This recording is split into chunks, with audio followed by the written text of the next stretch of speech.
Is this art? This is Chicago model Josie Fox, and it's actually painted. It's called The Tale of Two Wolves. It's an old Indian painting about good and bad, evil and light. And the Indian saying goes, which wolf wins to a young son? Well, it's the one you feed. Is this art? This is Chicago model, and it's a Day of the Dead painting. It's all airbrushed using graffiti-style spray paint and spray cans. What about this? This is the first image you see when you walk through the double doors of an old high school. Here's a better image. It shows the city and represents the community of where the kids were from. You see, when I was a kid and growing up, I've always felt embarrassed about the kind of art that I did and the kind of work that I did. But why? Because today in our society, there's a stigma that anything that's spray painted or airbrushed is automatically graffiti. And what's graffiti? It's vandalism, right? Graffiti's bad. It's bad for communities. But I believe that it's just art. You see, airbrushes, graffiti cans are just a tool, just like anything else. It just uses spray and air to paint images. I believe that art can change the world, and images can be more powerful than words. You see, my name is Diego Gonzalez. I'm an airbrush artist, and those are my tools, spray cans and graffiti. But those are just tools, aren't they? I believe that images can change the way that we view education. Images can change the way that we look at the communities and bring art into communities. I believe that images can be more powerful than words. So I want to tell you guys a story. And like all great stories, it was a story about love. When I was 12 years old, all I wanted to do was become an artist. Like, that was my goal. I just wanted to show my art to everybody and anybody that wanted to listen. So I was kind of like that annoying, pesky kid that kept on saying, check this out, check this out. So I was fortunate enough to receive a scholarship through the Munster Community Art Program. And to me, that was like magic. I mean, it was my Willy Wonka ticket. I was a 12-year-old kid. It was divine intervention. It couldn't be anything else. So from there on, I knew that I had to become an artist, and that's what I did. I persevered at it. At that time, I was young, and I wasn't yet tainted by society's viewpoints that this should be art, this is bad art, or at the very worst, that it's no art at all. I was young and idealistic, but I kept on persevering. So I can remember the first public art piece I did as a student, and I can remember the first airbrush I received. I mean, it was this shiny metal object in a box. It was this cool, awesome tool that you can paint on cars, skate decks, canvases. It can go on any surface. It was so versatile. To me, there was two types of art in the world. There was this amazing airbrush tool, and then everything else. Nothing else mattered. You see, I can remember the first project I did when I was in high school. I was 17 years old, and I was inspired by the ceiling tiles painted in front of my art class. So every senior student got to paint their own tile. And I always wanted to do one. It was like leaving a legacy behind. So by the time I got to paint my own tile, they're already all taken. But I was persistent. I was this buggy kid. Well, can I paint a tile? I said, can I paint one? Our teacher's like, what? Well, Diego, you can't paint a tile, but if you stop bugging me, I'll let you paint the wall outside. I'm like, heck, I get out of class. I don't have to do this normal assignments other kids did. So needless to say, it took a lot longer than I usually would. Kind of stretched it out a little bit. So I painted this mural outside the classroom, and to my surprise, something magical happened. Kids liked it, students liked it, teachers liked it, they talked about it. Kids would say, fellow classmates would be like, hey, I like walking down this way, that hallway, because I passed your mural and it makes me happy. There was something happening in the cities. A revolution was happening. In the streets of LA, in the streets of Brooklyn, in the streets of London, England, street artists and graffiti artists were taking their work and moving them from remote places like abandoned cars and buildings and putting them in the most trafficked places in the country. And if you put your art, if you're a street artist and you put it in the most trafficked place, you received cred, or street cred. And the artist that had the most cred, does anybody know who Banksy is? You heard of him. Well, if people haven't heard of Banksy, he put his art in the middle of streets of LA, in the middle of Times Square.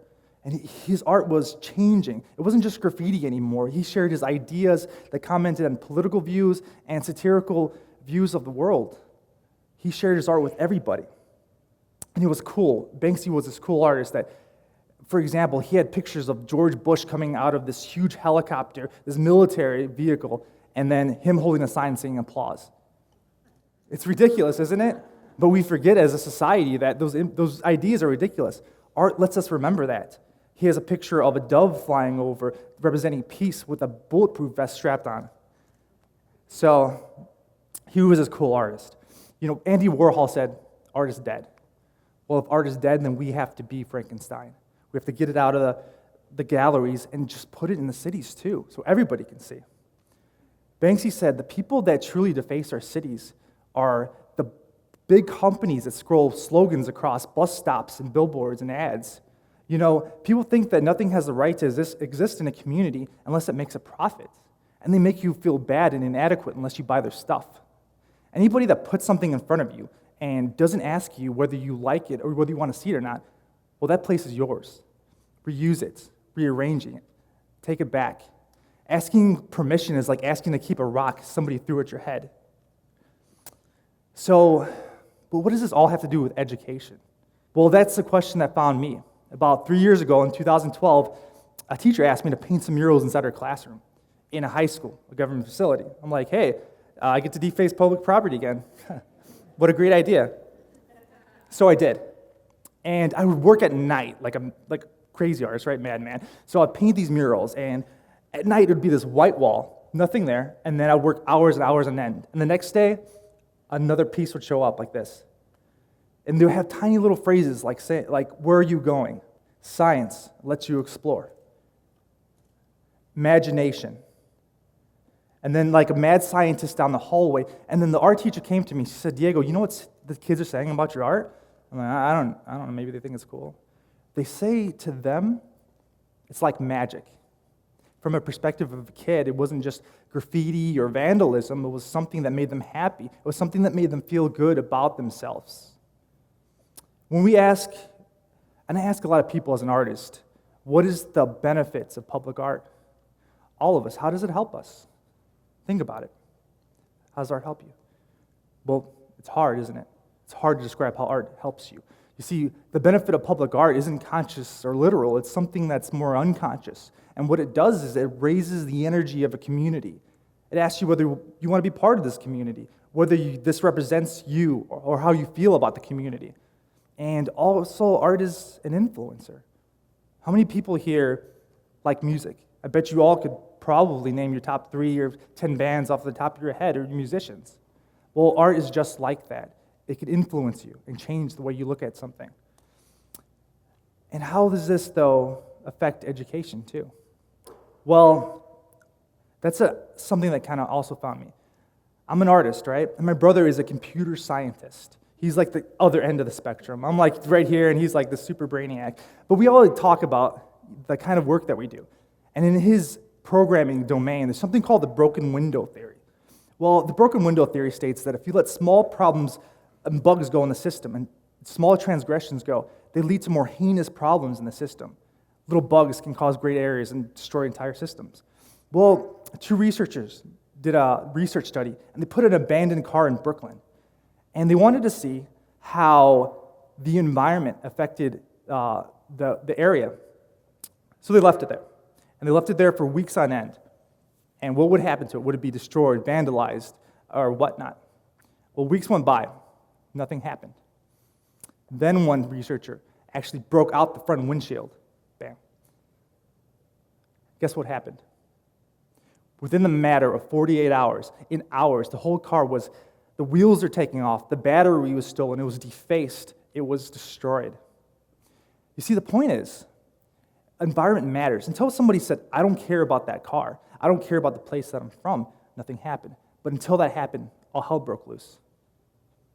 You see, there's a point to this, that they actually did studies too in schools. They started cleaning up broken windows and glass, they started painting on the walls, and it actually affected the way the students cared about the place they were from. That they started appreciating it more. They had higher attendance rates and things like that. And actually, students not only liked it for being a pretty picture, but they did something else. Guess what? Next class. They started painting their own murals. They unconsciously started doing things in the community, believe it or not, that weren't just boring community service. They were just doing something fun, and they're engaging in learning art, and they made their own murals. Andy Warhol, Pablo Picasso, And they had little phrases and sayings in there. And it was really cool and really great. Art, I'm an artist. And art is so different in learning and doing it than anything else. How do we learn in school? You get an A, you do good, you get a good grade, right? And that's good and positive. Well, art is, there's no A, there's no right, there's no wrong. There's just art. You make it, and you persevere. Well, there is a study that's called the Studio Habits of the Mind that teaches you to persist and persevere. Everyone here is here, and they're all of you are really accomplished people, but how did you become accomplished? You learned that trial and error, right? So you persevered. You kept on pushing forward. Well, art teaches you that, and not a lot of people realize that, how important it is. So you see, there also is a rich history of art in our cities and our communities. In the 1920s, U.S. citizens were actually bombarded by ads and advertisements. And they're actually taking back their public spaces, going into places, people like me, people like you, that were defacing public property because they didn't want to be seen by billboards and have these billboard ads bombarding them when people didn't have much money. In the 40s, the greatest generation ever known was saying, I'm here and I exist, writing kill words here.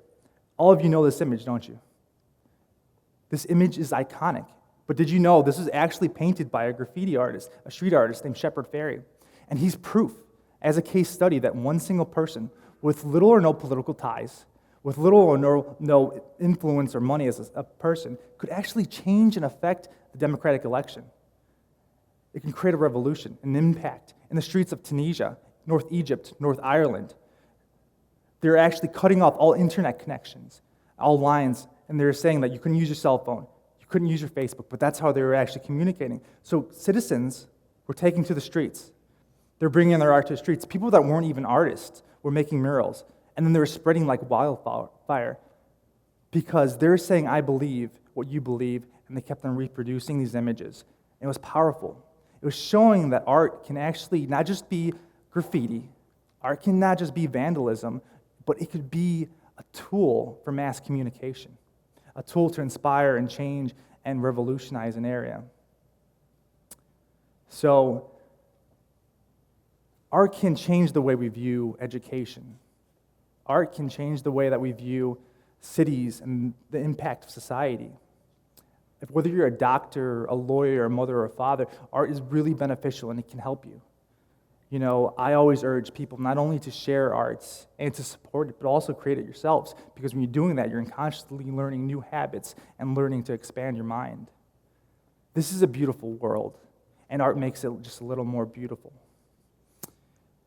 Banksy said, imagine a city that just, where graffiti wasn't illegal, where the walls were painted with millions of colors and tiny little phrases, where standing at a bus stop was never boring. Well, imagine a city that felt like a party and everybody was invited, not just the big barons of business and company. Imagine a city like that and stop leaning on the wall. It's wet. And that's an idea worth sharing. Thank you.